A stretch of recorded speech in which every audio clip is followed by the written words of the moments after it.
Estamos ya en vivo, mis queridos. Chao, chao. Sí, pues si quieren podemos comenzar. Bueno, pues buenas tardes y bienvenidos a las personas que están sobre planteamientos alternativas a la regularización de los estimulantes.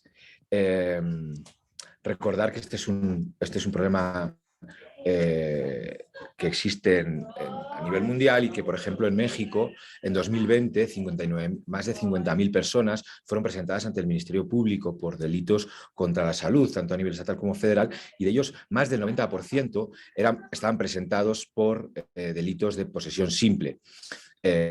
Y la verdad es que, bueno, pues lamentablemente en nuestro país no ha habido muchas iniciativas para la regularización de drogas distintas al cannabis, ya que pues, entre 2014 y 2019 se presentaron únicamente 10 iniciativas para la regulación de la amapola y de ellas solo 2 para uso personal.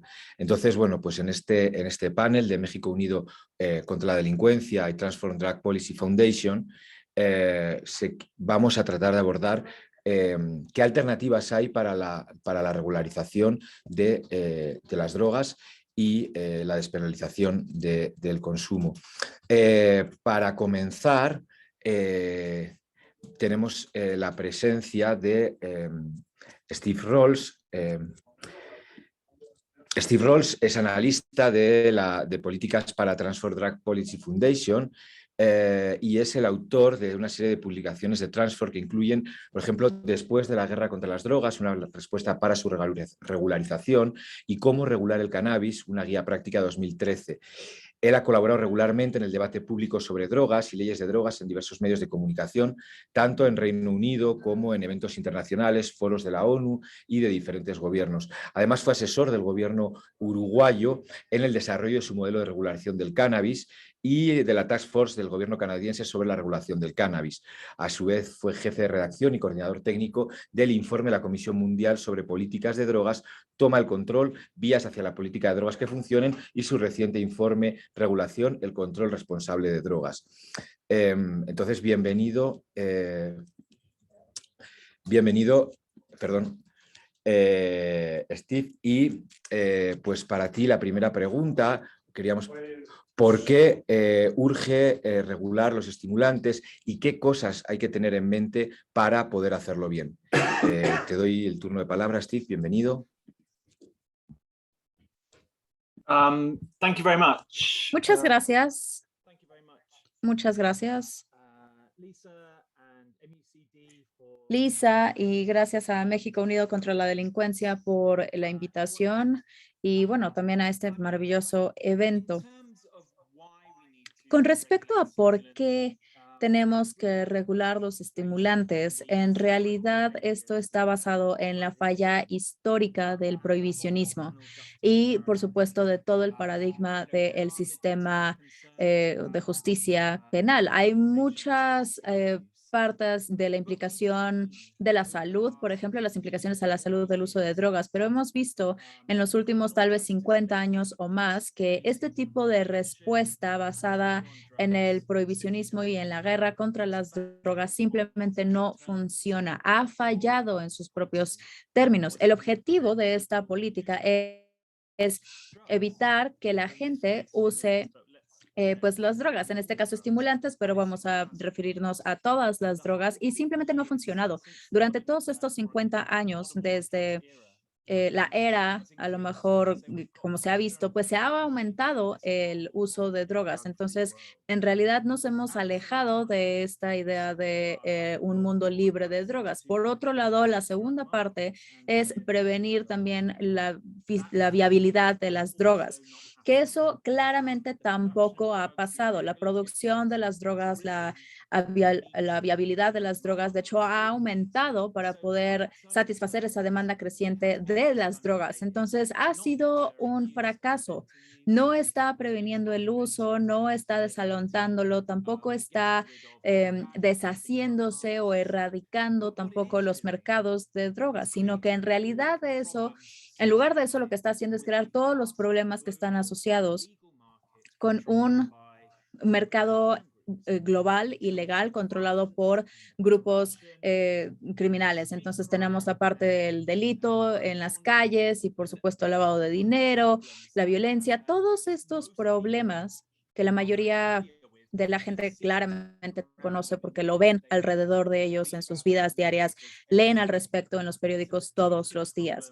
Y es un problema en particular en regiones que se ven dominada por este tipo de economía de drogas, aun cuando la producción de drogas, como por ejemplo en la región andina, todo ese tránsito de drogas, por ejemplo, para América Central o Sudamérica, se lleva a cabo. Entonces, básicamente estas son áreas que ampliamente pues han estado dándole la provisión a los mercados, a lo mejor de regiones más al norte, que al final de cuentas también se lleva y se guía por el consumo. Y básicamente by the global north. You know, these are creations of the US and European politics historically.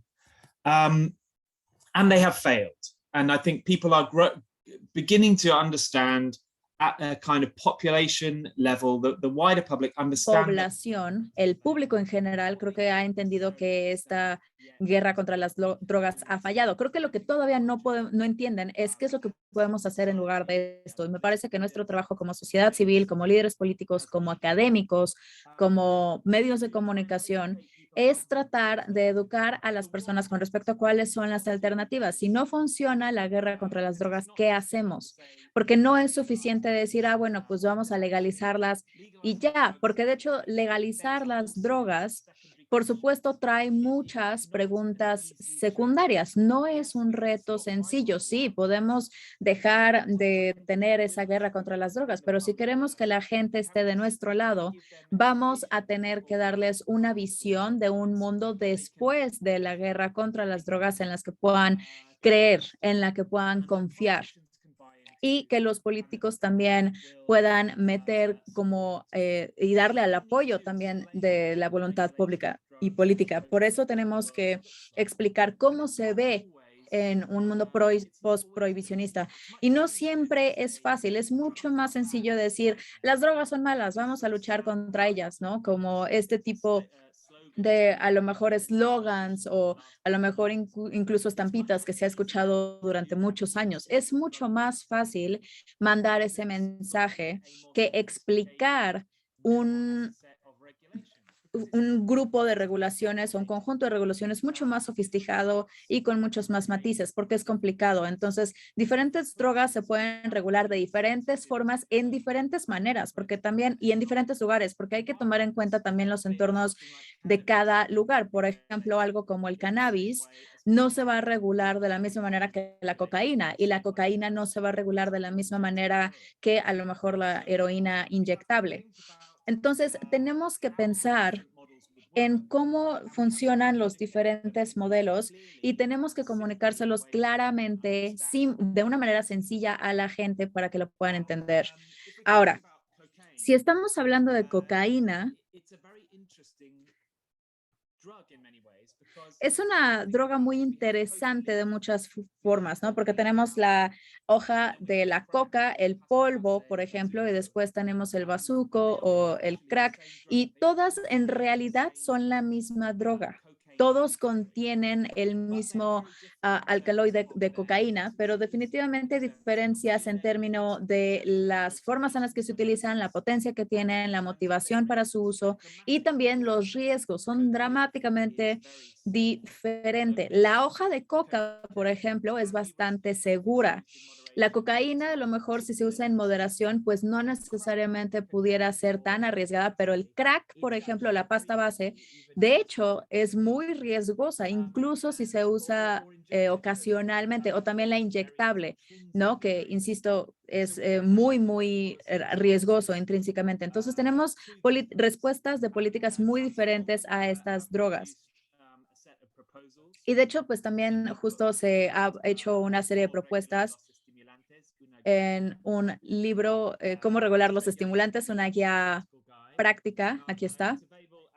Está disponible como libro impreso tanto en inglés como en español. Y también es gratis en caso de que no quieran comprar la copia física, lo pueden descargar gratis y lo voy a poner aquí en el chat o bueno, voy a compartir una liga en un momento, pero pueden ir a transformdrugs.org o algunas otras como mucd.org.mx y pueden descargar estos libros. Pero con respecto a las diferentes formulaciones de la cocaína, por ejemplo, es un modelo diferente que puede ser a lo mejor ligero para la hoja de coca, que sería más o menos como lo hacemos para el café, para el té. Digo, no es muy arriesgado, no necesita muchísima regulación propiamente. Un modelo bastante más estricto para el polvo, por ejemplo, de la coca, en donde tenemos productos sin marca que se tratarían básicamente como farmacéuticos. Estarían disponibles, por ejemplo, en lugares muy regulados, a lo mejor a forma de monopolio gubernamental para reducir incentivos. A lo mejor estaría racionado, únicamente disponible para adultos.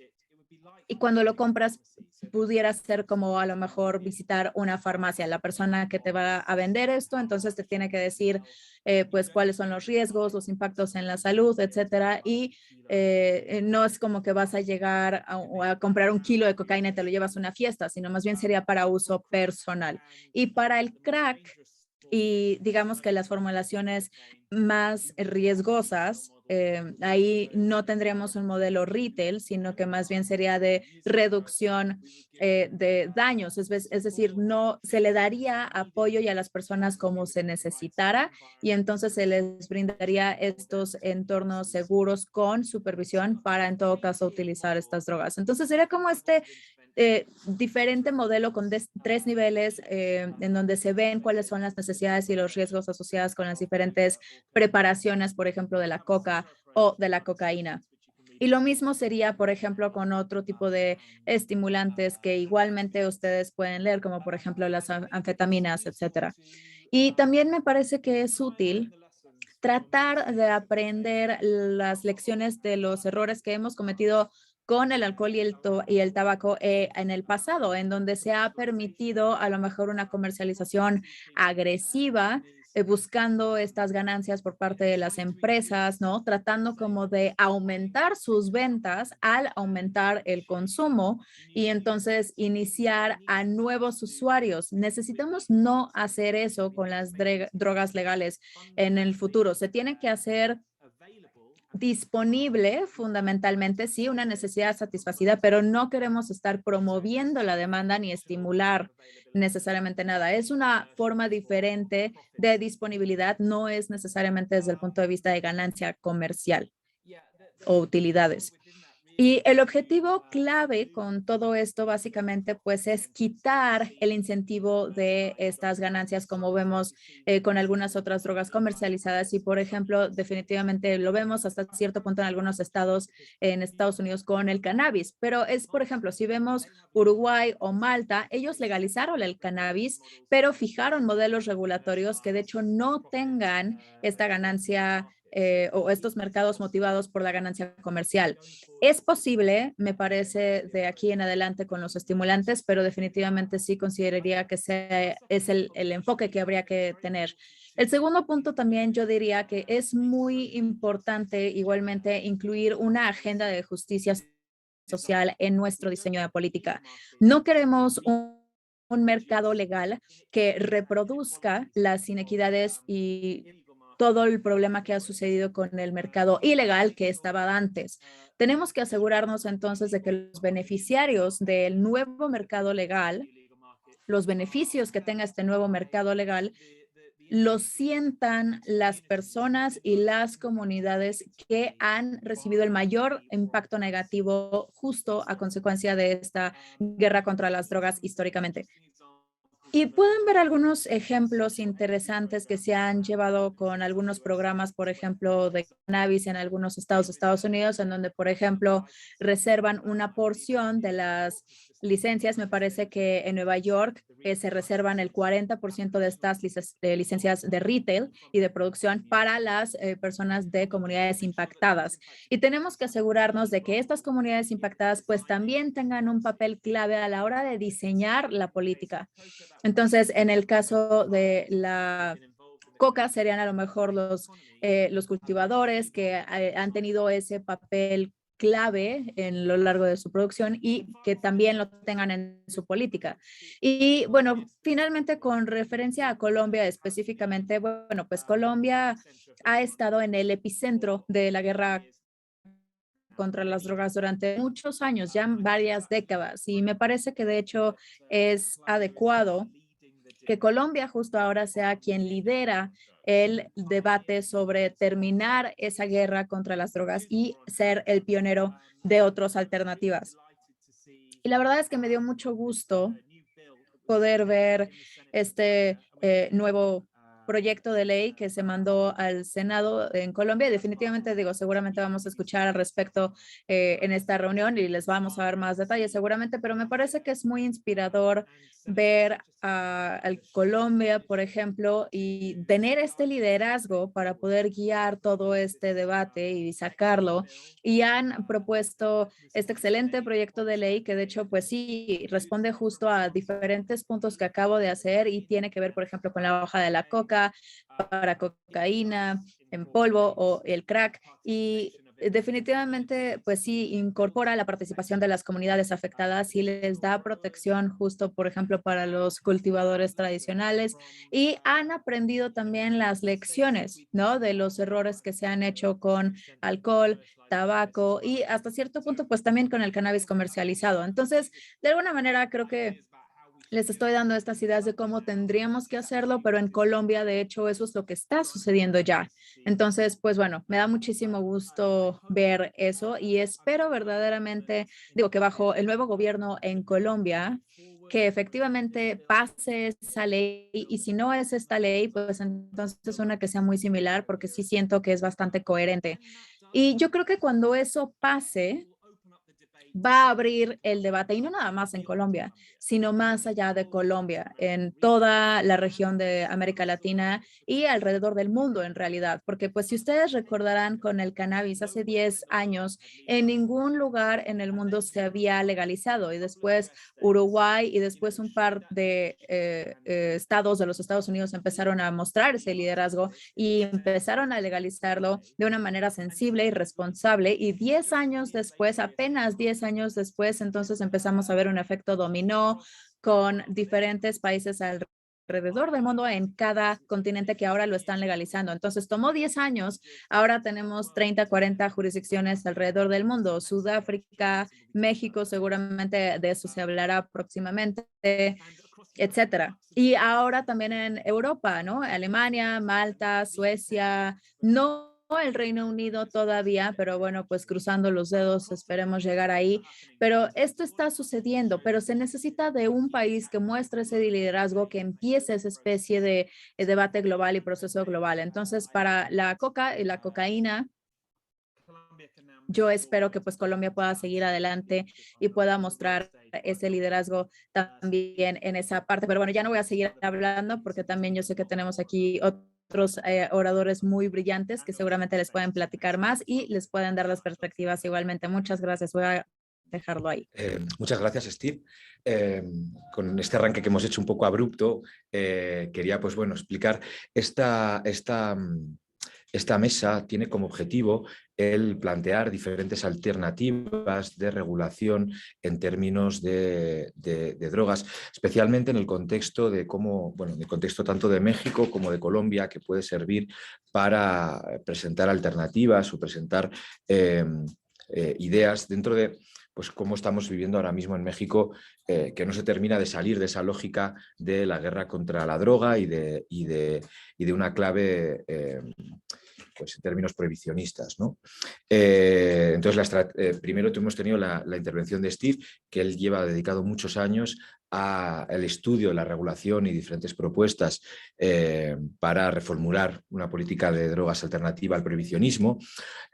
Posteriormente tendremos a Lisa Sánchez, directora general de México Unido contra la delincuencia, y por último, que va a hablar y va a contextualizar este tema en clave mexicana, tema además muy interesante teniendo en cuenta que prácticamente ni siquiera hay datos sobre, ni siquiera de consumo, después de que el gobierno federal decidiese que no reeditar los estudios sobre consumo que se habían hecho cada 5 años y ahora mismo pues las organizaciones, la sociedad civil, las expertas y demás pues están un poco a ciegas, ¿no?, de saber cuál es el fenómeno que hay actualmente en el país.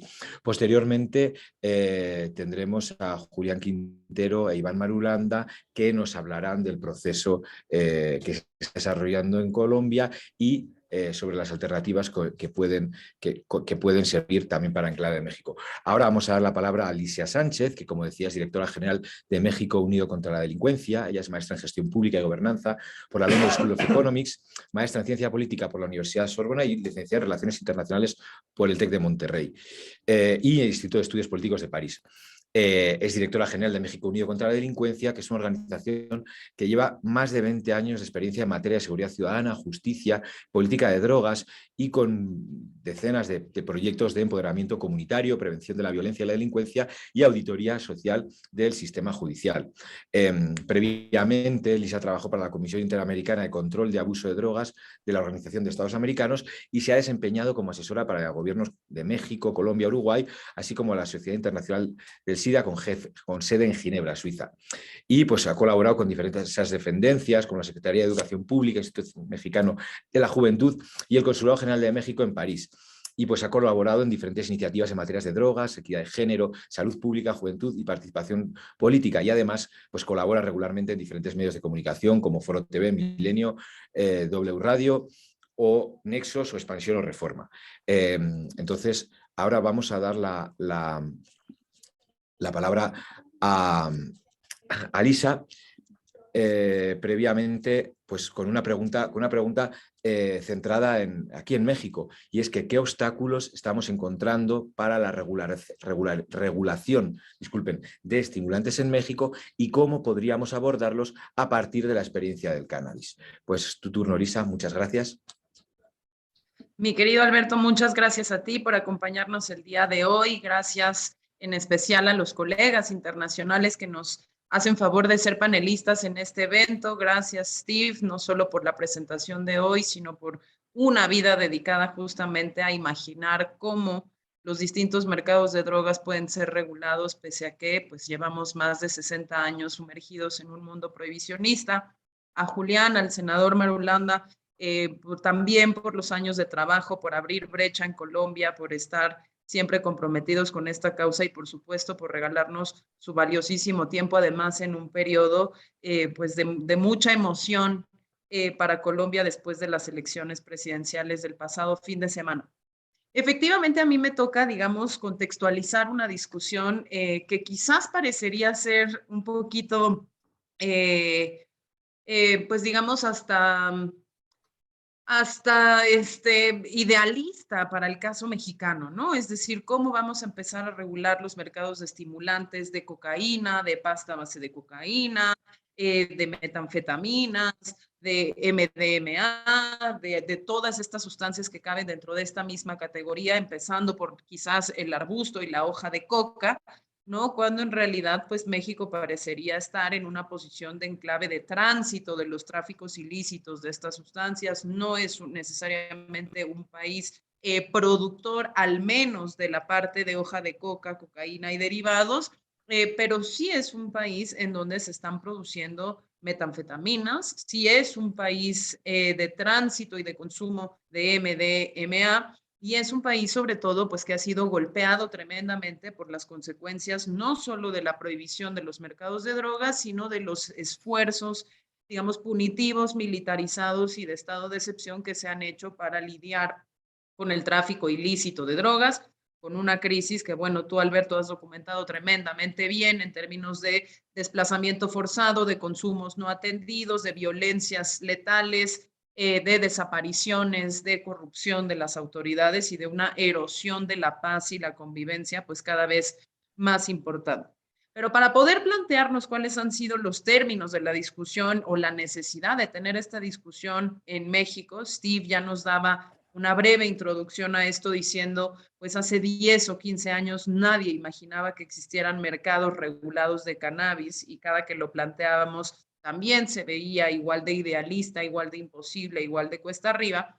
Quisiera contextualizarnos un poquito nada más en términos regionales, por qué realmente esta discusión nos tiene que importar a los latinoamericanos, nos tiene que importar a las mexicanas y sobre todo, pues tiene que interpelar a las y los tomadores de decisión, no solo en términos de cuál es la política de drogas nacional, sino también cuál es esa política de drogas regional e incluso hemisférica y global a la que tendríamos que aspirar para poder efectivamente resolver los problemas públicos que cada uno de nuestros países tienen cuando estamos hablando de su interacción con los mercados ilícitos de drogas. En el caso de México es muy claro que tenemos un problema público de desarrollo rural y atención a los cultivos declarados ilícitos y sus poblaciones, su participación efectiva y su integración en los mercados regulados.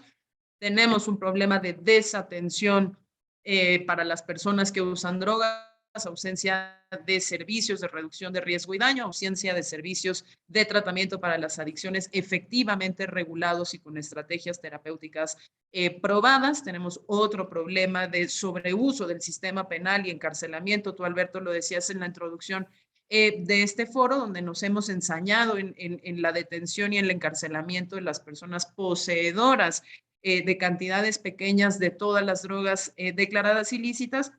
Y tenemos, por supuesto, también, ¿no?, un problema de alimento, de economías ilícitas y organizaciones criminales que hacen un recurso excesivo de la violencia y que evidentemente pues generan problemas de seguridad.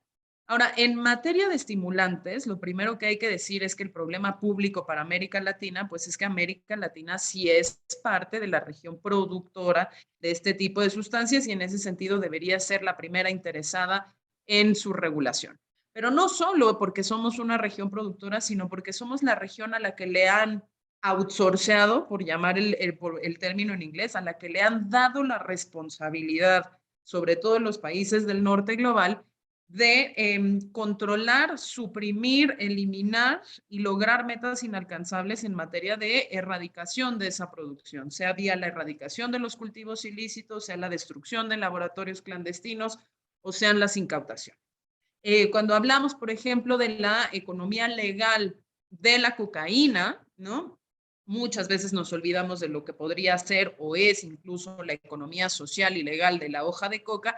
Estamos hablando de una serie de recursos estatales desplazados que se utilizan sobre todo no para garantizar la seguridad de nuestras comunidades, no para garantizar el desarrollo de nuestras poblaciones, no para garantizar la salud de nuestra población, sino que se están utilizando sobre todo para las incautaciones, para detener de alguna manera estos flujos ilícitos de sustancias. Y en el caso de América Latina, pues la cocaína es la sustancia con más incautaciones después de cannabis, ¿no? Su manufactura incluso, digamos, frente a un contexto de pandemia global, parece no haber sufrido muchísimas disrupciones en esa cadena productiva. Se concentran básicamente todas estas actividades de aplicación de la ley de interdicción en países latinoamericanos, y entonces del total de países en donde se logran, por ejemplo, incautaciones de cantidades importantes de cocaína, ¿no?, de 15 países en donde esto sucede a nivel mundial, 10 de ellos se encuentran en las Américas, ¿no?, y en esta proporción pues siguen afectando y disrumpiendo nuestros presupuestos públicos, nuestras prioridades de política pública, etc. Pero también nos tiene que importar el caso de los estimulantes de la cocaína en particular, de la metanfetamina y del MDMA, porque sí son las sustancias segunda, tercera, quinta o sexta de mayor consumo entre nuestra población después de la cannabis, ¿no? En cocaína, en América del Sur y América Central, es la segunda sustancia más utilizada por nuestras poblaciones, con alrededor de 1% de las poblaciones nacionales de entre 15 y 64 años que presentan algún tipo de consumo, ya sea ocasional o consuetudinario, de cocaína, y el 0.5%, ¿no?, para el caso de las anfetaminas o incluso para el mal uso de metanfetaminas legales y de corte farmacéutico, con un importante también crecimiento en el consumo de MDMA o éxtasis, sobre todo en pues poblaciones jóvenes, con una ausencia tremenda, y eso Julián lo sabe muy bien porque ha sido uno de los pioneros en generar este tipo de servicios de acceso a testeo de estas mismas sustancias, acceso a educación en reducción de riesgos y daños, acceso a servicios de contención y sobre todo servicios de información y educación en el consumo de drogas en el ámbito festivo, en el ámbito juvenil y recreativo. La situación en México, digamos, no es necesariamente mejor porque parecería que nosotros podíamos habernos desprendido de esta discusión regional por el hecho de no ser un país productor de hoja de coca, pero aunque no somos un país productor de hoja de coca y por lo tanto de cocaína, sí somos uno de tránsito y al mismo tiempo estamos siendo uno de los principales países con destrucciones de laboratorios clandestinos de anfetaminas, metanfetaminas y con un fuerte tránsito binacional entre Estados Unidos y México de sustancias como MDMA. Entonces, habiendo puesto un poquito ese contexto regional del por qué sí nos tiene que importar, porque tenemos al menos 5 problemas públicos que resolver en América Latina ligados con los mercados de drogas y en particular con los mercados de estimulantes, ¿no? Empiezo entonces ahora sí a responder tu pregunta, mi querido Alberto, ¿qué debemos aprender o dónde está esta discusión en México? En México esta discusión sobre estimulantes y su regulación en particular es completa y absolutamente incipiente, si no es que no existente. Razón por la cual pues nosotros estamos muy interesados en que empecemos a hacer estas reflexiones informadas y sobre todo que empecemos a hacerlo ya de la mano con algunas experiencias que se están dando en otros países de la región, como es el caso justamente colombiano, y que podamos ir aprendiendo también de otras discusiones que se han dado en otras partes del mundo, como por ejemplo en el sureste de Asia. ¿Por qué deberíamos entonces abordarlo? Digamos, habiendo dicho que no es necesariamente algo que esté permeando la discusión pública, que no trasciende mucho en la divulgación tampoco de estudios académicos al respecto, y que no parecería estar en las prioridades del gobierno federal más que para lograr la estigmatización efectiva de las personas usuarias de estimulantes. En particular, lo hemos visto, y esto también lo has escrito tú, Alberto, la campaña que hay contra las personas usuarias de metanfetaminas, que por el gobierno federal en México son comparadas incluso con nazis, ¿no? Máquinas deshumanizadas por alguna especie de fuerza de guerra superior que los hace consumir metanfetaminas justamente para volverse sicarios desalmados, sin ningún tipo de información científica detrás, sin ningún tipo de sustento, pero sobre todo sin ninguna verdadera vocación de atender los consumos en sus distintas expresiones y en sus distintas necesidades. Tenemos entonces que abordar este tema en México, uno, porque hay que romper el excepcionalismo canábico. México parecería que se siente que ya completó, digamos, una obligación de discutir el tema de la prohibición, sus consecuencias y sus salidas y sus alternativas, trayendo al Congreso de la Unión ley de cannabis, y no es verdad que México pueda darse el lujo de detener la discusión sobre la reforma de política de drogas y la resolución de los problemas públicos ligados a ese prohibicionismo, regulando únicamente el cannabis, o peor, simulando que quiere regular únicamente el cannabis cuando todo lo demás permanece exactamente igual e incluso tiene retrocesos importantes en materia justo de estigmatización, campañas de sensibilización, opinión pública, etc. Segundo, porque aparte de romper ese excepcionalismo canábico, incorporando no solo los estimulantes, sino también, por ejemplo, cuestiones como la amapola, el acceso a uso de medicinas del dolor, etcétera, acceso a medicamentos controlados y un sinfín de otras sustancias, pues México tiene esta necesidad de sí poner toda la carne en asador para poder reducir el tamaño y las ganancias generadas por los mercados ilícitos que empoderan una serie de organizaciones criminales que tienen sumido al país en esta crisis de violencia. Segundo, pues porque además ese solo argumento permitiría también una reorientación de la política de seguridad para dejar de entonces detener a las personas poseedoras de pequeñas cantidades de sustancias, incluidas, por ejemplo, la cocaína, las metanfetaminas, el MDMA, que en las tablas de portación que tenemos en México con nuestro sistema de umbrales castigan incluso con prisión las dosis mínimas de venta, porque la posesión permitida supuestamente de cocaína es medio gramo de cocaína, es una cantidad muy pequeña. En el caso de las anfetaminas y el MDA, incluso estamos hablando de los microgramos. Y con esa reorientación de esa política de seguridad, pues dejarían de usarse recursos finitos en la persecución de personas usuarias, de personas transportistas, y podrían utilizarse en la persecución de delitos que realmente estén dejando víctimas, y porque al final del día, pues también permitiría, ¿no? Concentrarnos en mejores abordajes de la salud. Entonces, con eso cierro. Tener una discusión sobre la regulación de los estimulantes en México es sumamente necesario por las razones expuestas y por la necesidad de resolver esos problemas públicos, pero también tenemos algunas lecciones importantes de cómo se desarrolló la discusión del cannabis, y tengo ahí nada más 2 puntitos adicionales que hacer. El primero es que la discusión de cannabis en México se permitió por esta noción creada también desde la Suprema Corte de Justicia de la Nación con los amparos, con los juicios de SMART que permitieron, ¿no? Tener a las personas, ejercer el derecho a consumir cannabis porque está protegido por el libre desarrollo y la personalidad. Esta idea de que está bien tener la discusión de regulación de cannabis porque hay un daño a la salud menor que el de otras sustancias legales como el alcohol y el tabaco, y esto muchas veces no es necesariamente cierto con otras sustancias que pueden tener riesgos y daños equiparables o incluso superiores. El hecho de que nosotros estemos utilizando este argumento o este criterio como el único criterio que habilita la discusión para regular otras sustancias, pues no solo es mentiroso, porque hay muchas otras actividades cotidianas que hacemos las personas y representan riesgos a la salud y a la vida, incluso mayores, del consumo de estas sustancias que se perciben como de mayor riesgo, sino porque el hecho mismo de que sean sustancias más riesgosas tendría que habilitar mejores regulaciones de estos mercados y mejores servicios y atenciones para la gente que las consume. Segunda cosa que no discutimos o tenemos obstáculos para discutir el tema de la regulación de los estimulantes, porque la cannabis es la droga más común.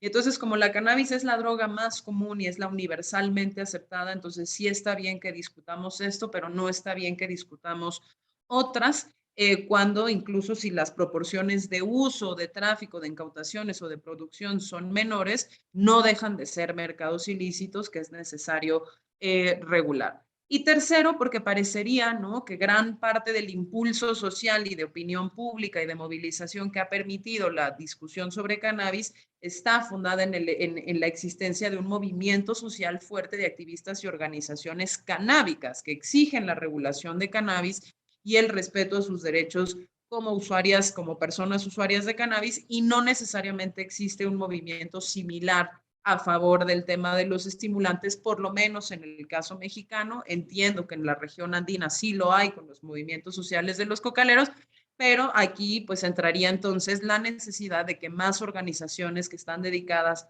a la salud pública, a la seguridad pública, a los derechos humanos, a la construcción de paz, pudieran entrar en esta discusión. Y es la razón por la cual, pues hoy en día estamos haciendo este foro, estamos trayendo a estos expertos y queremos seguir compartiendo con todas y todos ustedes. Yo aquí lo dejaría y nuevamente te agradezco, Alberto, participar en esta moderación y a mis colegas por darnos su tiempo. Muchas gracias, Lisa. Ahora vamos a pasar, después de tener este análisis sobre la situación que tenemos acá en México, vamos a ver qué podemos aprender de Colombia y de los procesos que se están desarrollando en Colombia, de la mano primero de Julián Quintero. Él es sociólogo, máster en estudios sociales de ciencia y tecnología, cofundador de la corporación ATS y del proyecto Échele Cabeza, que se los recomiendo mucho, lo pueden ver en la página web echelecabeza.com, que es un proyecto de difusión de información sobre sustancias psicoactivas en términos de reducción de riesgos y también pues, para promover y fortalecer la capacidad de decisión de la población joven. Este tipo de proyectos de reducción de riesgos que son tan necesarios por una parte y pues por desgracia tan poco frecuentes en muchos lugares. Julián Quintero también pues, es activista en temas de drogas, con énfasis en la reducción de riesgos y daños, en la reforma de política de drogas, la regulación de los mercados ilegales de drogas, los derechos de las personas consumidoras y la participación. Y actualmente está asesorando a las alcaldías de Bogotá y Medellín sobre la participación de personas consumidoras. A su vez, es redactor de la revista Cáñamo en Colombia. Así que, pues Julián, te doy la palabra. Bienvenido y muchas gracias por estar con nosotros. Hola, muy buenos días. Muchas gracias por la invitación, Lisa, Iván, Steve, Alejandro, Frida, todos los que están acá. Siempre es alegre escucharlos, siempre dicen algo nuevo y creo que eso es lo más entretenido de llegar a estos encuentros para crecer con ustedes, y espero pues yo traer algo un poco nuevo también, sabiendo que a veces nos vemos tanto. No, pues la pregunta y la invitación fue como un poco...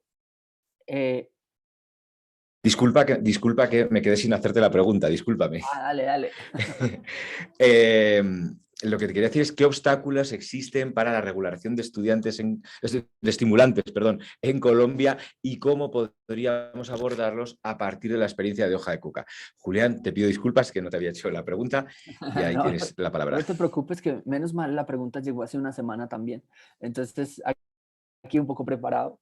Pero yo quisiera como un poco también con esta euforia que hemos tenido las últimas semanas y con Steve, que estuvo con nosotros acá hace 2 meses ya, y lo que está pasando en la región, también empezar como reconociendo lo que creo que hemos logrado hasta el momento en el debate, ¿no? Que es importante como empezar a planear como ese lugar de donde está partiendo el debate en este segundo semestre del año. Yo creo que lo primero es que se ha logrado una sensibilización significativa en Colombia y creo que en la región, a partir de usar los medios de comunicación, de poner el debate, de provocar las paredes de la ciudad, de mover las redes sociales. Entonces, hace 4 o 5 años, pues uno simplemente planteaba la regulación de la coca y de la cocaína y no es momento de hablar de eso, en algún momento llegará, esto no es posible. Y creo que después de 4 años, 5 años, 2016, 2015 que empezamos, lo primero es eso. Ya hoy en día los medios de la comunicación se lo preguntan. Justo ayer el día Inside Crime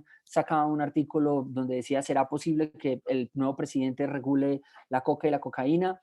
Ya digamos se habla del tema sin tanto temor, y creo que eso es un avance significativo, pues que salió de los pasillos donde se hablaba, de los pasillos gubernamentales, de la diplomacia y de los eventos donde se decía la solución es regular la cocaína, ya salió al debate público, ya no hay tanto miedo que se haga. Creo que eso es lo primero que es importante reconocer, y es que ya el tema ha empezado a salir de la trastienda y le han perdido el temor. Lo segundo, creo que pues definitivamente, y el senador Iván Marulanda lo va a detallar ahora, pues tener un proyecto de ley ya en debate, un proyecto de ley que ya como que reúne un montón de condiciones, haber pensado en ese escenario de regulación, y además un proyecto de ley que creo que podría uno decir entre las grandes favorabilidades que tiene, y es que reúne de alguna manera como una visión occidental del uso de cocaína con fines recreativos o hasta medicinales en la farmacia, pero también incluye una visión ancestral y tradicional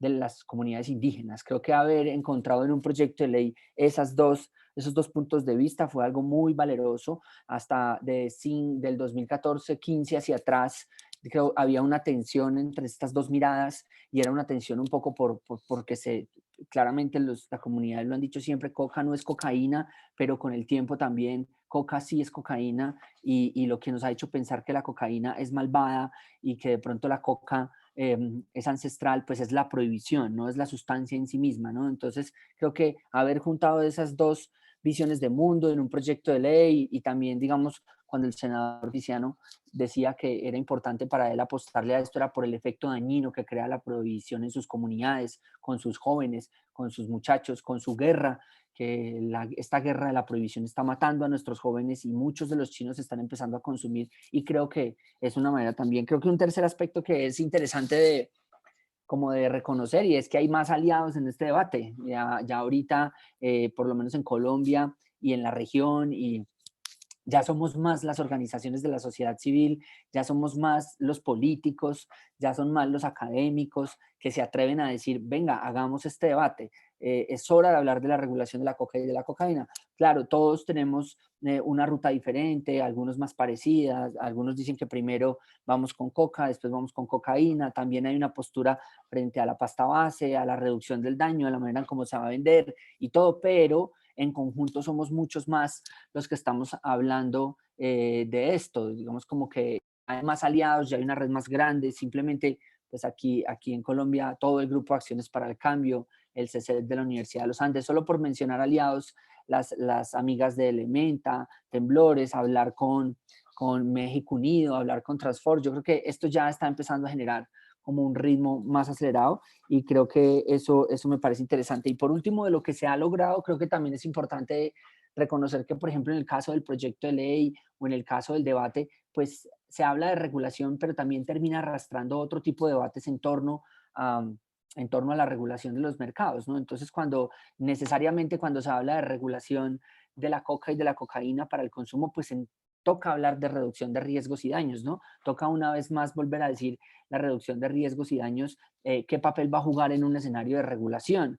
Y toca entonces también entrar a hablar de la justicia social, de cómo esta regulación se va a sacar adelante diferenciándonos de otros modelos de regulación que a veces no han resarcido los daños que ha generado la guerra contra las drogas.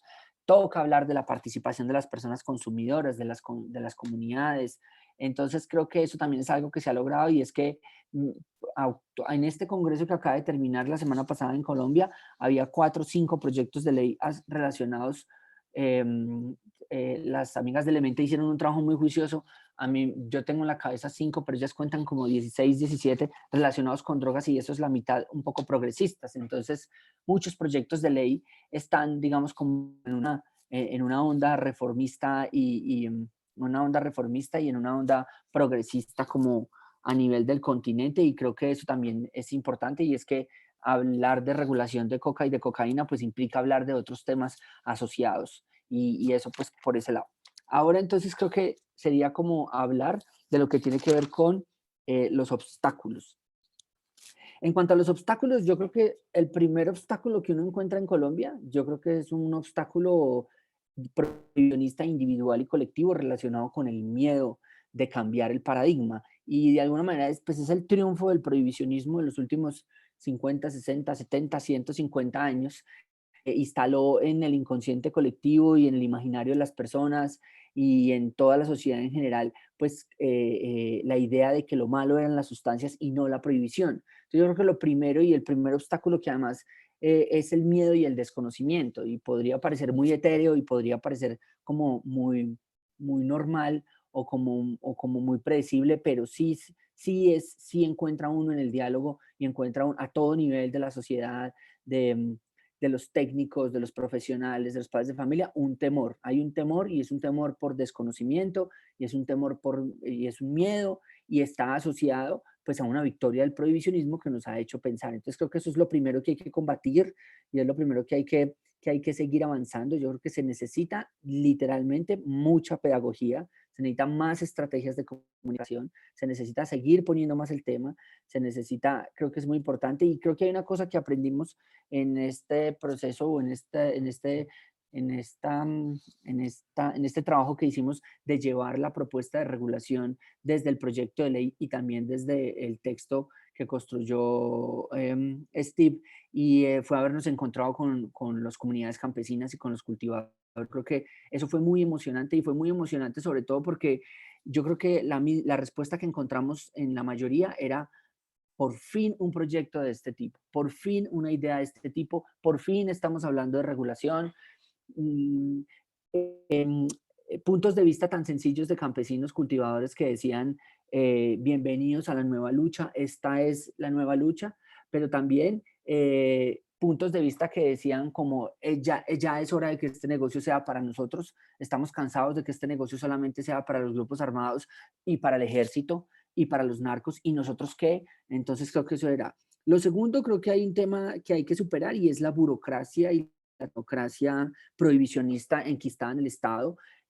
cuando uno se pone a ver este tema de proyectos de ley, pues lo primero que uno ve es pues que los políticos ya más o menos tienen claro que el camino es la regulación. Solo para poner el ejemplo de lo que acaba de pasar en Colombia, pues el planteamiento político de Gustavo Petro que ganó era la regulación es el camino, y entonces entendería uno que el pueblo también, porque votó por esa idea.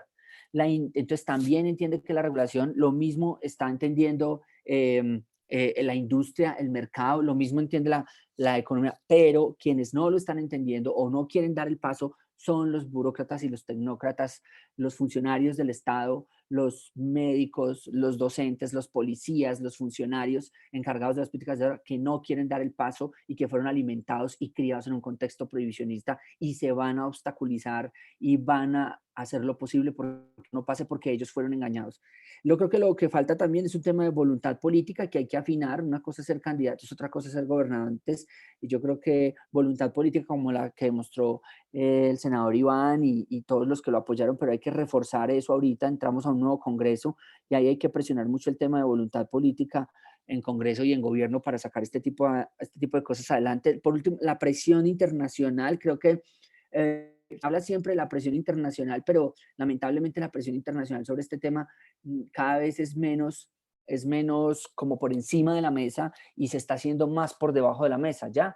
Como que como hoy en día no es taquillero ni es muy acogedor entre las personas hablar en contra de la reforma de política de drogas con los políticos y los estados, digamos, a nivel público, pero siguen por debajo teniendo una agenda que presiona, que molesta, que dice que no hay que avanzar, y eso, por ejemplo, va a pasar en este momento. Entonces, digamos, de cara a lo que se viene en esta próxima administración, yo creo que dejar una reflexión, y es como uno, pues que va a ser clave las relaciones con Estados Unidos y el embajador que se elija en Estados Unidos. Eso va a ser muy clave para definir esto, porque va a tener que tocar el tema. Lo otro va a ser muy clave el canciller que tengamos o quien tenga esa misión de estar en las Naciones Unidas y evaluar la Comisión de Estupefacientes. Lo tercero es que se debe hacer un llamado a la región latinoamericana y al mundo para hablar de una reforma entre todos de la política de drogas. Lo otro es que se debe aprovechar este Congreso, que es bastante progresista, que es bastante de avanzada, creemos nosotros. Hay muchos que están llamando. Y por último, creo que la regulación de la coca y de la cocaína debe ante todo verse como un elemento para una estrategia de paz, para una estrategia de solución de la pobreza y contra la corrupción. Creo que esas son como las... no se debe ver como producir cocaína para que los blancos yuppies del norte del mundo puedan tener que inhalar en sus fiestas y nosotros hacernos ricos, sino como se debe ver ante todo como un problema, como la manera de poder solucionar un problema de paz, de violencia en Colombia, de pobreza en los campos colombianos y de corrupción. Eso sería lo que yo dejaría en cuanto a lo que hemos logrado y lo que creo que son los problemas más relevantes en este momento. Gracias. Muchísimas gracias, Julián. Ahora vamos a dar paso al último de los ponentes. Él es el senador Luis Iván Marulanda Gómez, senador de la República Colombiana, político y economista, graduado en la Universidad de Antioquia, miembro de la Asamblea Constituyente en 1991 y candidato a la vicepresidencia en 2006. Ha tenido diferentes cargos como consultor de la OEA entre 2004 y 2005, embajador de Colombia ante las Naciones Unidas entre 1992 y 1994, senador, concejal de Medellín, secretario general del Ministerio de Desarrollo, alcalde de Pereira y jefe de planeamiento, y se ha dedicado a la investigación y consultoría de empresas privadas nacionales e internacionales. Y con él, pues, vamos a cerrar la última de las intervenciones con varias preguntas. ¿Cómo fue el proceso de negociación en el Congreso de Colombia para impulsar la regulación de la hoja de coca y sus derivados? ¿Cómo se podría crear la voluntad necesaria para la aprobación de esta ley? Y, pues, nuevamente, retomando el debate hacia México, ¿qué experiencias son relevantes para iniciar una discusión de regulación de los estimulantes en México? Pues, senador, le doy la palabra. Bienvenido y muchísimas gracias. Gracias, Alberto. Un saludo muy especial a todos los panelistas, al auditorio. Muchas gracias por invitarme.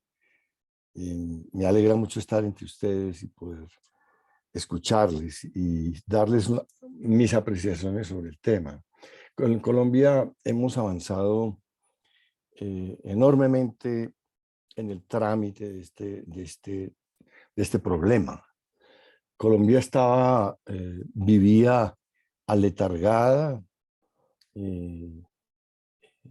bajo las verdades dogmáticas, inexpugnables, paradigmáticas de la criminalización y de lo que fueron las políticas públicas alrededor del tema a lo largo de 40, 50 años.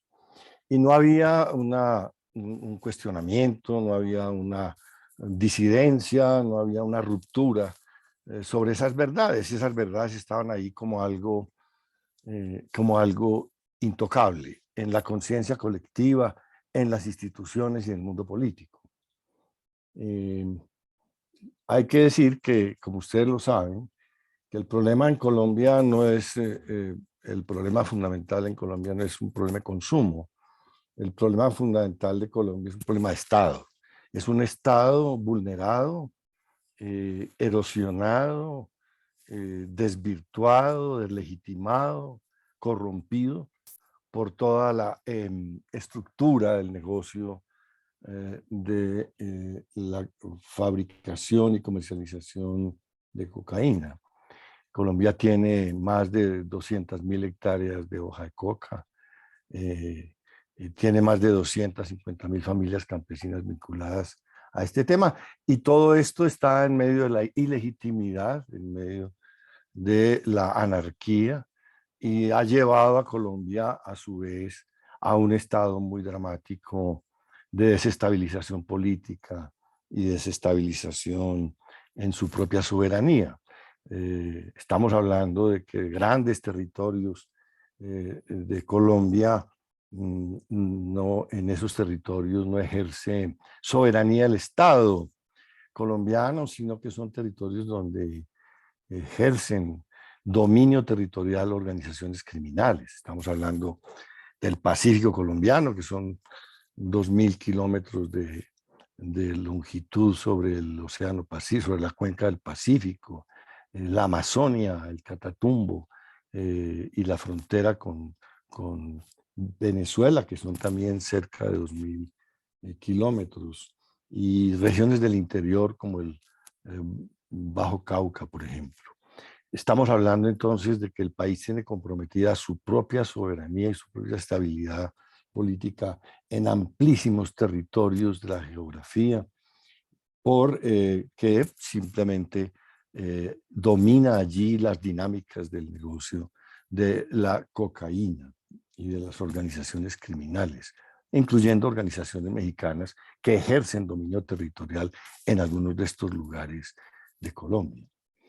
El punto entonces que logramos vencer fue haber puesto el tema sobre el tapete, pero haberlo puesto primero con una autoridad moral, política, es decir, estamos hablando de que hemos transitado por la tragedia de la presencia del narcotráfico en la política y su violencia y su desestabilización y su corrupción a lo largo de muchos años. Personalmente perdí a mis mejores compañeros de lucha política precisamente en el marco de este drama del narcotráfico vinculado a la política. Y digamos que a lo largo de muchos años hubo un acopio de conocimiento, de experiencia, y además hubo la formación de una convicción de que esto había que ponérselo al país de frente, en la cara, para que lo enrostrara y lo afrontara y lo discutiera con valor civil y desde la inteligencia, y no desde las verdades que no se pueden tocar y no se pueden discutir, como era esa verdad de la criminalización de estas sustancias.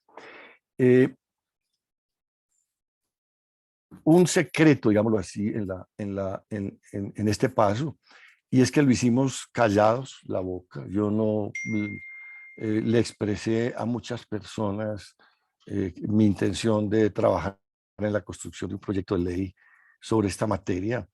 Recogimos el conocimiento y la experiencia de personas maravillosas, de Julián, de Steve, de muchas lecturas de origen científico, de la academia y de las organizaciones internacionales y de todos los pioneros en esta discusión en el mundo. Todo esto lo acopiamos muy en silencio, lo racionalizamos, lo ordenamos para darle respuesta a la siguiente pregunta: ¿cómo puede Colombia afrontar este problema desde las instituciones? Es decir, cómo se acomodan las instituciones, cómo se acomoda la ley a la solución y a la confrontación realista de este problema que tiene arrodillada a Colombia. Colombia no estaba enfrentando el problema. Colombia todos los días está perdiendo espacio y está perdiendo legitimidad y está perdiendo vigor democrático y vigor como sociedad y como nación con el paso del tiempo, porque la está derrotando este problema. Es un problema demasiado grande para un país como Colombia. Tanto en los frentes de la corrupción como en los frentes de la ineficacia y como en los frentes de la pérdida, repito, de soberanía sobre grandes extensiones del territorio, más todo el daño ambiental que todo esto está trayendo y el daño humano terrible. Entonces,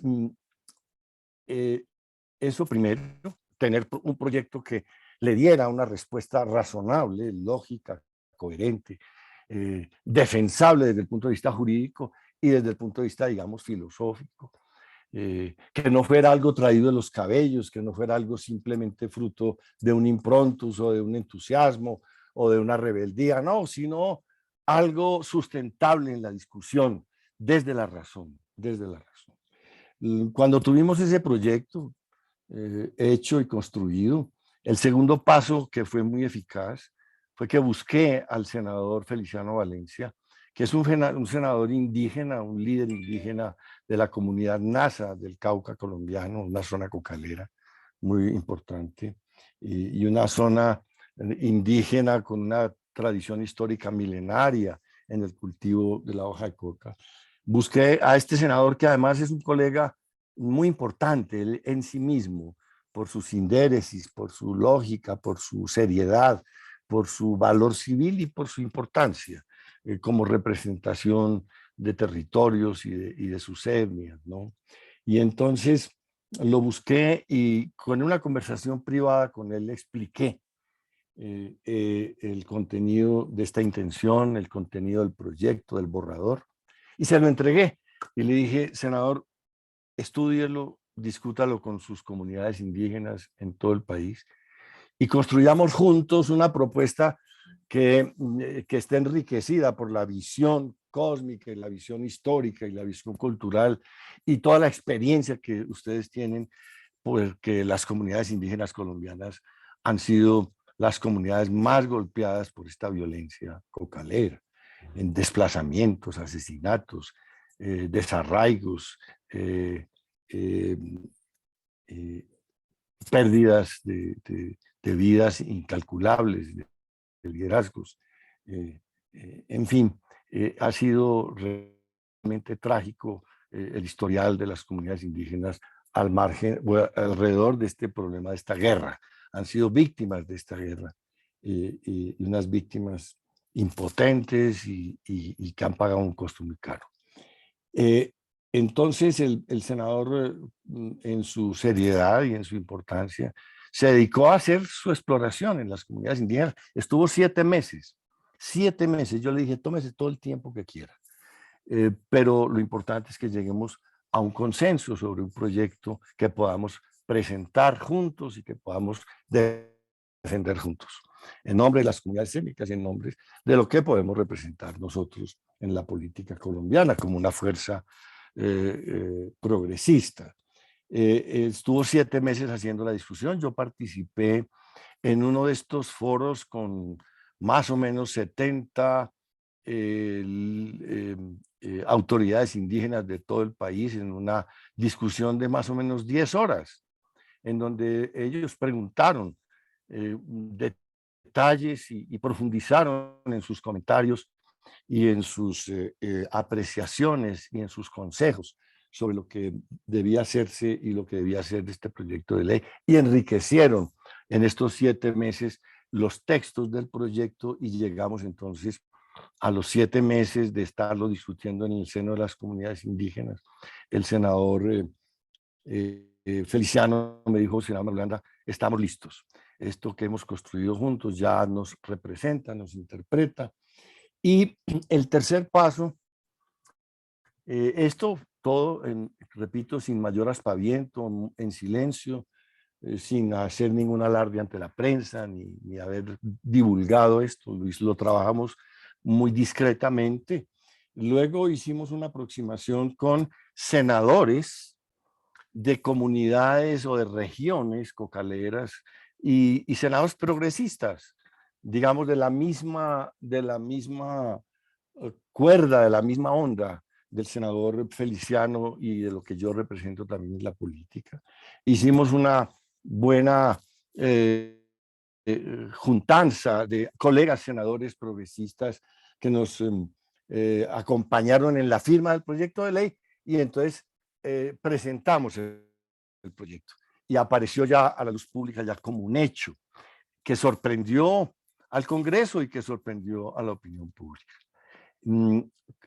Por su propia seriedad y por lo que nosotros representamos a lo largo de nuestra propia historia personal, tanto el senador Feliciano como yo, pues digamos que fue tomado con seriedad. Nadie pensó que se trataba de una charlatanería ni de algo irrelevante, sino que se estudió y se conoció y hubo una aproximación al tema respetable, seria y respetable de la opinión pública y del Congreso. No recibimos ni un solo insulto, que eso personalmente a mí me sorprendió, porque normalmente este tema está rodeado del fanatismo y de la especulación y de la exageración y de la vulgaridad. No hubo y no ha habido el menor detalle de irrespeto ni de menosprecio por el tema. En ese camino, el otro punto que seguía entonces era que se repartiera para ponencia y que se llevara al orden del día. Efectivamente, logramos que en la Comisión Primera del Senado, que es la comisión más importante en su cualidad política, digamos, es por donde se tramitan las reformas constitucionales, las reformas a los códigos, las reformas políticas, las grandes reformas del país se discuten en la Comisión Primera del Senado, y allá están los principales juristas del Senado y además los líderes políticos. Y entonces lograr que se repartiera para ponencia y que se presentara la ponencia y que efectivamente se llevara al orden del día, a la discusión y al debate. Todo eso ocurrió, se repartió a un grupo de senadores y senadoras progresistas importantes, con mucha experiencia política, hasta cuando se llevó a la discusión en el seno de la Comisión Primera, que además es la más numerosa. La discusión fue sorprendente también, porque hubo un despliegue de conocimiento, un despliegue de convicciones y digamos que se puso muy en alto toda la argumentación y la sindéresis y la coherencia jurídica y conceptual del proyecto. Digamos que fue una discusión que colocó el tema del proyecto, digamos, en una situación, si se quiere, inexpugnable.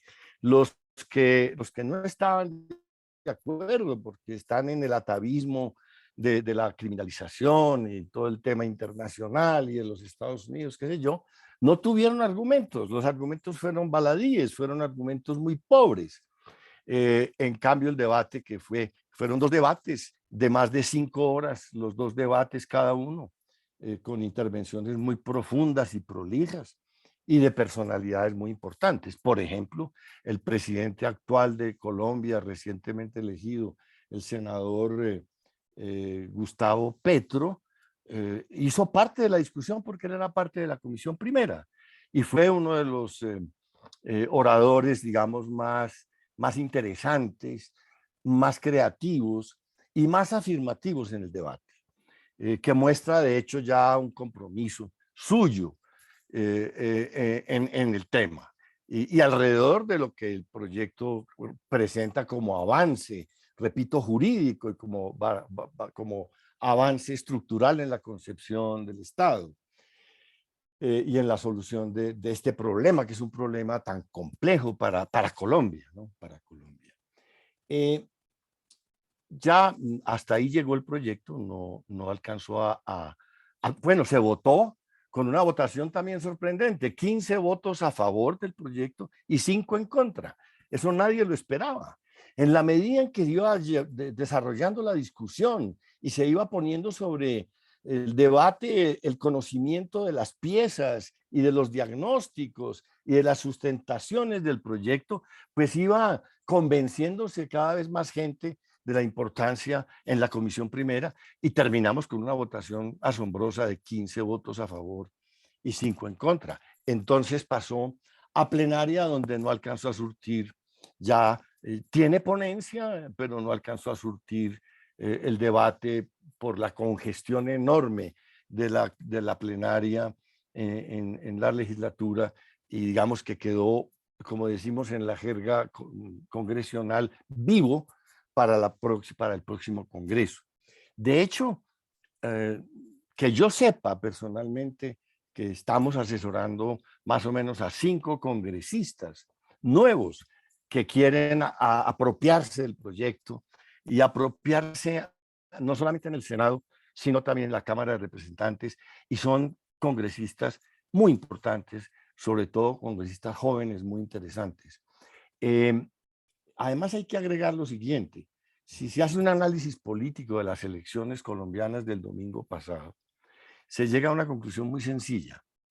El presidente Petro ganó las elecciones en las zonas cocaleras, en las zonas azotadas por la guerra de las zonas cocaleras, la violencia, digamos, la depredación, la entropía, la destrucción, la desestructuración institucional de esos territorios. Allá ganó en las elecciones, en las zonas negras del Pacífico, indígenas, del Cauca, de Nariño, en las zonas campesinas, en donde la población vive la tragedia de esta guerra infructuosa y estúpida contra la hoja de coca. Entonces, ahí digamos que hay un factor político muy importante para lo que viene. El Congreso va a llegar a encontrar allí entonces una presencia muy robusta política alrededor de un proyecto que además, repito, es muy importante y en esto quiero reiterar la gratitud a Steve y a Julián que nos ayudaron a copiar unas piezas técnicas muy importantes en la formación de ese texto. Lo importante es tener un proyecto defensable y un proyecto que se puede mejorar, por supuesto, y que se va a mejorar en el camino, pero que es la herramienta para dar esta pelea política y esta pelea entre la opinión pública. Yo terminaría diciéndoles lo siguiente. El presidente está comprometido con este tema, como ya se los he dicho. Él ha dado manifestaciones clarísimas, no solamente en el debate en el Senado, sino en su oratoria a lo largo de toda la campaña y en lo que ha sido, digamos, su trayectoria política.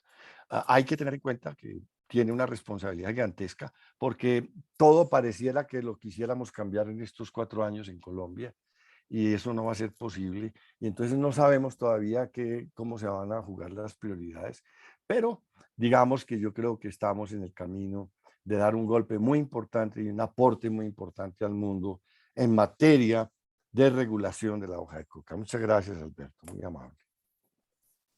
Muchas gracias, senador Malbranda.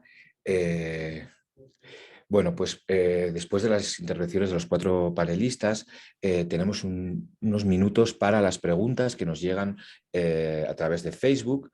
Tenemos ya una, pero bueno, animar a las personas que nos están viendo a que presenten sus preguntas. Esta la planteo abierta. Ahora ustedes a ver quién se anima a responderla, pero bueno, nos dicen desde Facebook, ¿cuál sería el principal argumento para que los países de Europa tomen como un tema propio o se sensibilicen con la regulación de cocaína, siendo que son muy ajenos a la violencia en Latinoamérica. Pregunta interesante que no sé quién quiere arrancar, quizás Steve. Yes, thank you. Sí, muchas gracias.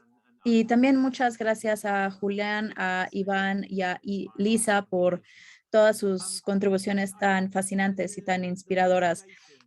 Las motivaciones o más bien lo que llevan a la reforma en Europa y en Latinoamérica me parece que sí son bastante diferentes. Las reformas en Europa principalmente se han enfocado en la reducción del daño. Entonces, más bien tiene que ver con los daños sociales del sobreuso, por ejemplo, la sobredosis, a lo mejor que los niños estén tomando pastillas de éxtasis y a lo mejor acaban en el hospital. Creo que mucho de esto ha tenido que ver con las preocupaciones de salud pública y menos con el tipo de agenda de seguridad o justicia social. Digo, yo vengo, por supuesto, de la perspectiva europea, no puedo hablar de Latinoamérica, pero sí creo que definitivamente es la parte de la crisis, de la corrupción, estos desplazamientos de personas, lo que ha más bien sido lo que ha llevado este debate en América Latina. En América Latina, la guerra contra las drogas no es una metáfora, o sea, literalmente es una guerra con el ejército, con armas, con violencia, con niveles aterradores y baños de sangre y muertes. Entonces, nosotros simplemente pues no tenemos en el Reino Unido o en Europa esa situación. Tenemos más o menos como 100 homicidios probablemente a mano armada al año en Reino Unido. Y a lo mejor ustedes tienen más que eso todos los días. Digo, solo es como para tratar de ponerlo en perspectiva. Es un escenario muy, muy, muy diferente.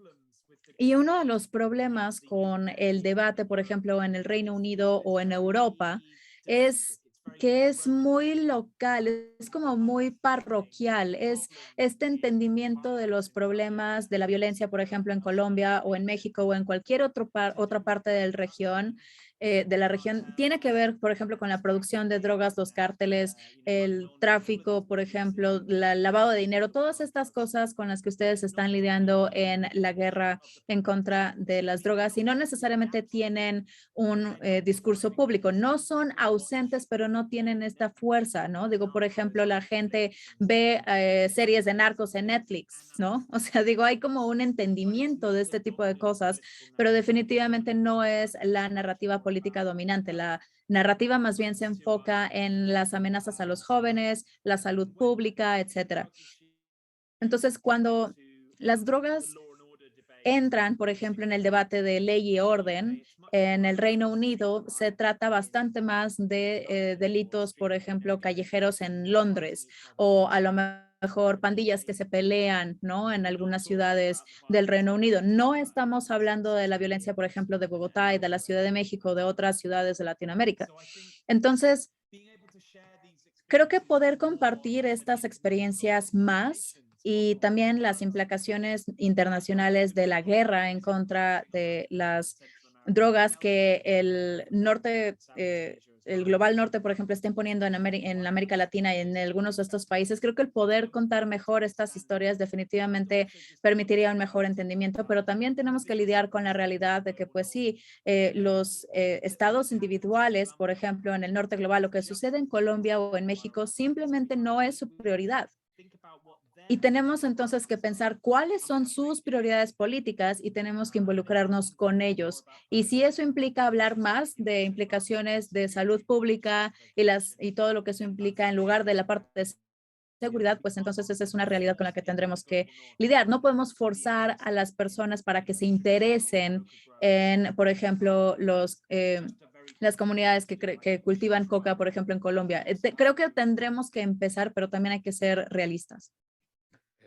Muchas gracias, Steve. No sé si alguno de los otros ponentes quiere aportar algo a esta pregunta. En caso contrario, si si no llegasen más preguntas a través de Facebook, pues pasaríamos a la parte de conclusiones.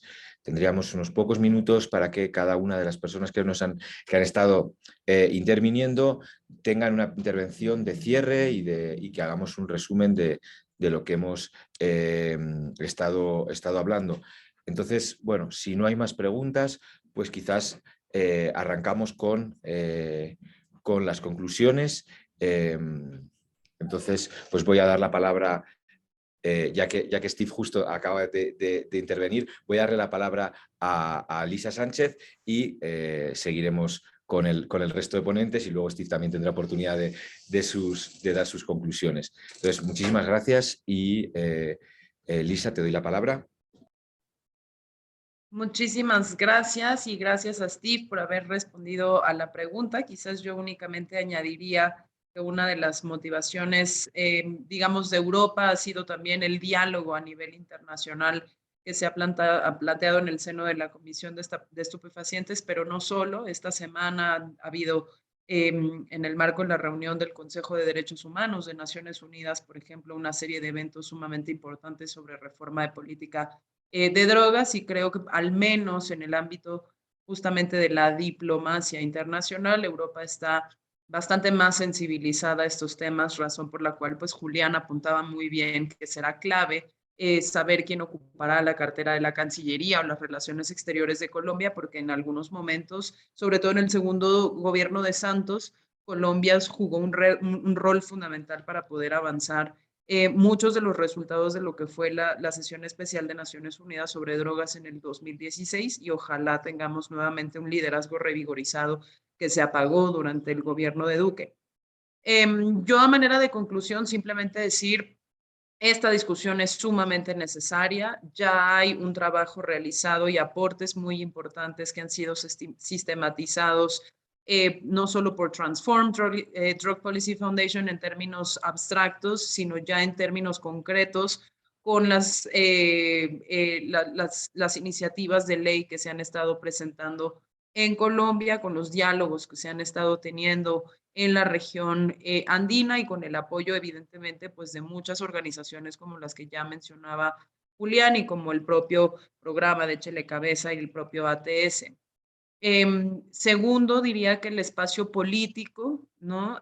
Se ha estado abriendo de manera paulatina, y que lo que nosotros tenemos como responsabilidad es hacer que no se cierre una vez que nuestros países transiten a ciertas regulaciones parciales, buenas o malas, del tema de cannabis, o una vez que nuestros países, digamos, logren aperturar la discusión y solamente se queden en la discusión, como ha sido tristemente el caso mexicano, en donde ya llevamos desde 2013, que se ganó el primer fallo en la Corte sobre cannabis, hasta el 2022, casi una década esperando a que el Congreso realmente cumpla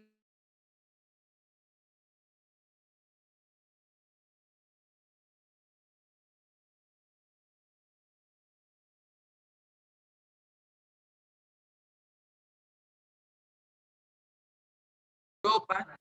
Ya lo decía Steve, pues una cuestión de vida o muerte. Entonces seguiremos la discusión, y yo les agradezco muchísimo por este espacio de reflexión el día de hoy. Bueno, muchísimas gracias, Lisa. Damos el turno ahora a Julián. No, muchas gracias por la invitación, muchas gracias por el conocimiento, por el ánimo. Yo creo que pienso mucho en la misma historia que se ha caminado, y es que pues hace 5, 10 años era imposible, hace 5 años se habló y mire hoy dónde estamos. Entonces yo creo que la conclusión es que frente a un escenario tan prohibicionista y tan oscuro y tan negativo que se nos planteó en los últimos años, todo lo que se nos viene es avanzar hacia la regulación. Entonces, como tener tranquilidad, trabajar en conjunto, incorporar e integrar el mayor número de actores posible, sensibilizar mucho a la sociedad. Yo creo que el tema de hablar con la sociedad y empezar a construir, como decía, yo ¿te imaginas, Lisa, un día de estos, asociación de usuarios de cocaína, presente, presente, presente? Yo creo que ese tipo de cosas tienen que empezar a pasar y eso implica por salir del closet psicoactivo, por llenar de derechos a las personas, por eliminar el estigma, por todo eso y pues claramente hasta que los canábicos no tomaran los derechos y las riendas de su sustancia, pues esto tampoco cambió y en algún momento tocará también que los usuarios de cocaína lo hagan y que aprendamos mucho, sobre todo de, como decía el senador ahorita, de los territorios y los territorios cocaleros donde ganó Petro, que es donde también estuvimos hace un par de meses, tienen una urgencia profunda porque esto cambie y creo que hay que mirar eso, cerrar esa brecha entre consumidores y cultivadores es muy importante y ya, creo que seguir trabajando, seguirnos viendo e ir sumando cada vez más gente a esta misión que tenemos de nuestros tiempos. Dice que para el 2034 está regulado, según ese estudio que hicimos prospectivo en el 2016. Yo a veces tengo la sensación y la esperanza que de pronto va a ser antecitos, pero lo que sí que es claro es que definitivamente la voluntad política es la que va a hacer que sea más rápido o sea después, pero que va a pasar, va a pasar. Muchas gracias y nos estamos hablando. Muchísimas gracias, Julián. Ahora es el turno para el senador Marulanda, para sus conclusiones, por favor. Sí, Alberto, pues de nuevo gracias a todas, a todos por este espacio, por esta invitación. Es muy interesante todo lo que hemos escuchado. Yo diría que la agenda colombiana es de la mayor importancia en el mundo en este tema, ¿no? En este momento, por todas las expectativas que nos crea la elección del nuevo presidente, del presidente Petro. ¿De qué depende que avancemos y que esto se nos vuelva realmente una bola de nieve conceptual, política, de hechos y de realidades en estos 4 años? Depende, ya lo han dicho Julián y otras de ustedes, pues de quiénes van a tener a su cargo la diplomacia en este gobierno y también la agenda interna, la agenda política interna.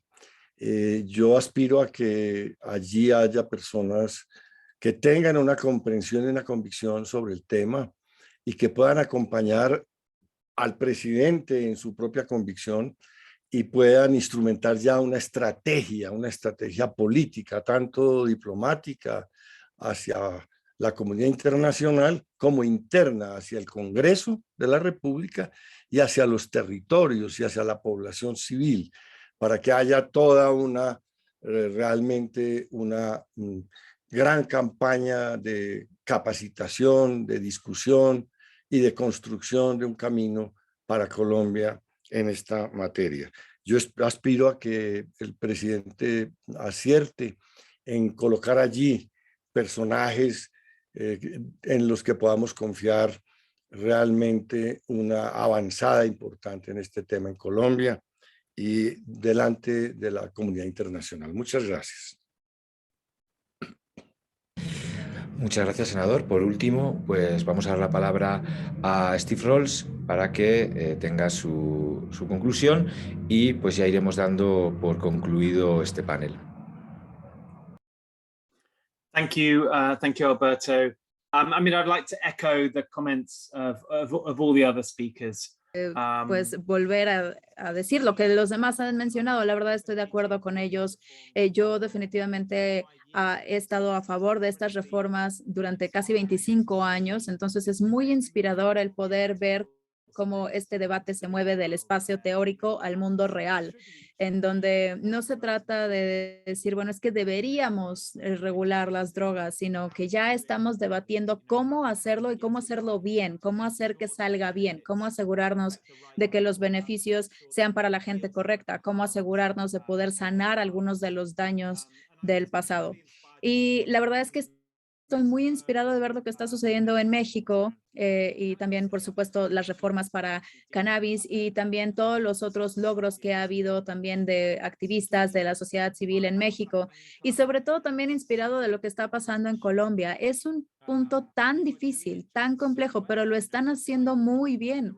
Siento que están hablando con las personas correctas, lo están abordando de una manera metódica, racional, compasiva también, y el proyecto de ley es tan impresionante que se haya hecho, pero también que llegó al Senado y que efectivamente se va a debatir. Y sí, digo, probablemente se vaya a cambiar después, va a evolucionar, pero yo tengo un optimismo genuino, sobre todo con este presidente, con este gobierno, de que sí se puede convertir en realidad y ya no es una fantasía. Entonces me da muchísimo gusto, me inspira mucho, porque no nada más es liderar el debate en Colombia, es liderar el debate en la región, es liderar el debate en el mundo. Y cada viaje tiene que empezar en algún punto. Yo entiendo que este ha sido un debate bien difícil y estamos al principio todavía del camino, pero al final ya este viaje parece estar en el punto real, en el mundo real y ya no nada más en el mundo teórico. Muchas gracias.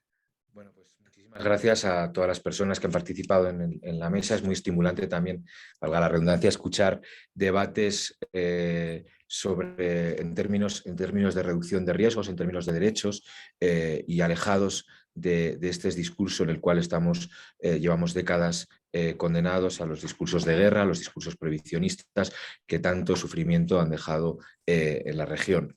Nada más, agradecerles a todos los ponentes su participación y animar a que esta discusión, como todas decían, siga llegando al debate público y pues cada vez más se tengan debates serios sobre la regulación de los estimulantes y se aleje de una vez pues ese discurso prohibicionista y basado en la guerra que tanto sufrimiento he dicho. Pues muchísimas gracias y con esto pues cerramos el panel. Un saludo a todos y muchísimas gracias. Muy bien, muchas gracias. Nos vemos. Qué bueno. Gracias.